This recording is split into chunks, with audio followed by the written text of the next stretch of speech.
নমস্কাৰ আপোনালোকক মোৰ চেনেললৈ স্বাগতম জনাইছো আশা কৰো সকলো ভালে আছে আপোনালোকে যদি ভিডিঅ'বোৰ ভাল পাইছে তেন্তে হলে লাইক শেয়াৰ আৰু কমেন্ট কৰি দিব আহকচোন আজি কেইটামান আমি জিকে চাও পৰিভ্ৰমী পক্ষীৰ গণ আত্মহত্যাৰ বাবে বিখ্যাত জাতিংগা কোন জিলাত অৱস্থিত ডিমা হাছাও অসমৰ হস্ত্ৰী সংৰক্ষিত বৰ্ণাচল কেইখন 5খন অসমৰ বান নিয়ন্ত্ৰণৰ বাবে নদী গৱেষণা কেন্দ্ৰ ক'ত স্থাপন কৰা হৈছে গুৱাহাটী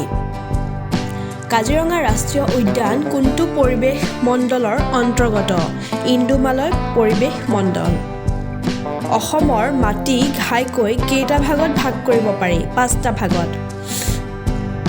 অসমৰ স্থলভূমিত কিমান শতাংশ অঞ্চল বানপানী প্ৰবণ 39.58 শতাংশ অসমৰ ঋতু কেইটা 4টা অসমৰ কোনখন ৰাষ্ট্ৰীয় উদ্যান পূৰ্বৰ আমাজন নামেৰে জনা যায় দিহিং পাটকাই ৰাষ্ট্ৰীয় উদ্যান কোনখন অসমৰ নদীক অৰুণাচল প্ৰদেশত কামেং নামেৰে জনা যায় জিয়া ভৰলী কোনখন জিলাই মেঘালয়ৰ সৈতে সীমা ভগাই লোৱা নাই কৰিমগঞ্জ উত্তৰ পূৰ্বাঞ্চলৰ কোনখন ৰাজ্যই অসমৰ সৈতে আটাইতকৈ কম পৰিসৰৰ সীমা ভাগাই লৈছে ত্ৰিপুৰা কোনকেইখন দেশৰ লগত অসমে আন্তৰ্জাতিক সীমা ভগাই লৈছে ভূটান আৰু বাংলাদেশ অসমৰ কোন জলবায়ু অন্তৰ্গত অঞ্চল অসম কোন জলবায়ু অন্তৰ্গত অঞ্চল উপক্ৰান্তীয় মৌচুমী জলবায়ু ৰেংমা পৰ্বতমালা ক'ত অৱস্থিত কাৰ্বি মালভূমি অসমৰ কোনখন নদী মেঘনা নামেৰেও জনা যায় বৰাক কাৰ্বি পাহাৰ আৰু উত্তৰ কাছাৰ মালভূমি অঞ্চলৰ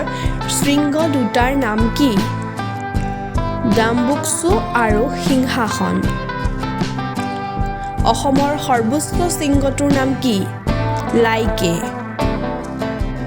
সাতভনী নামে জনাজাত ৰাজ্যকেইখনৰ ভিতৰত মাটিকালিৰ ক্ষেত্ৰত কোনখন ৰাজ্য বৃহত্তম অৰুণাচল প্ৰদেশ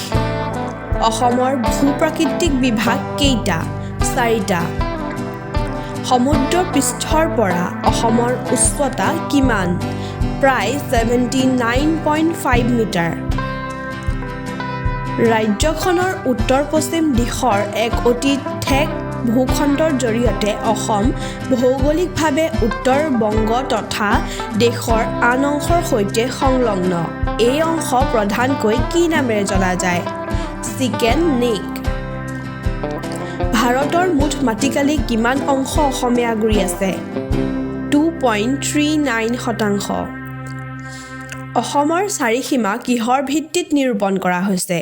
ৰাজনৈতিকভাৱে ধন্যবাদ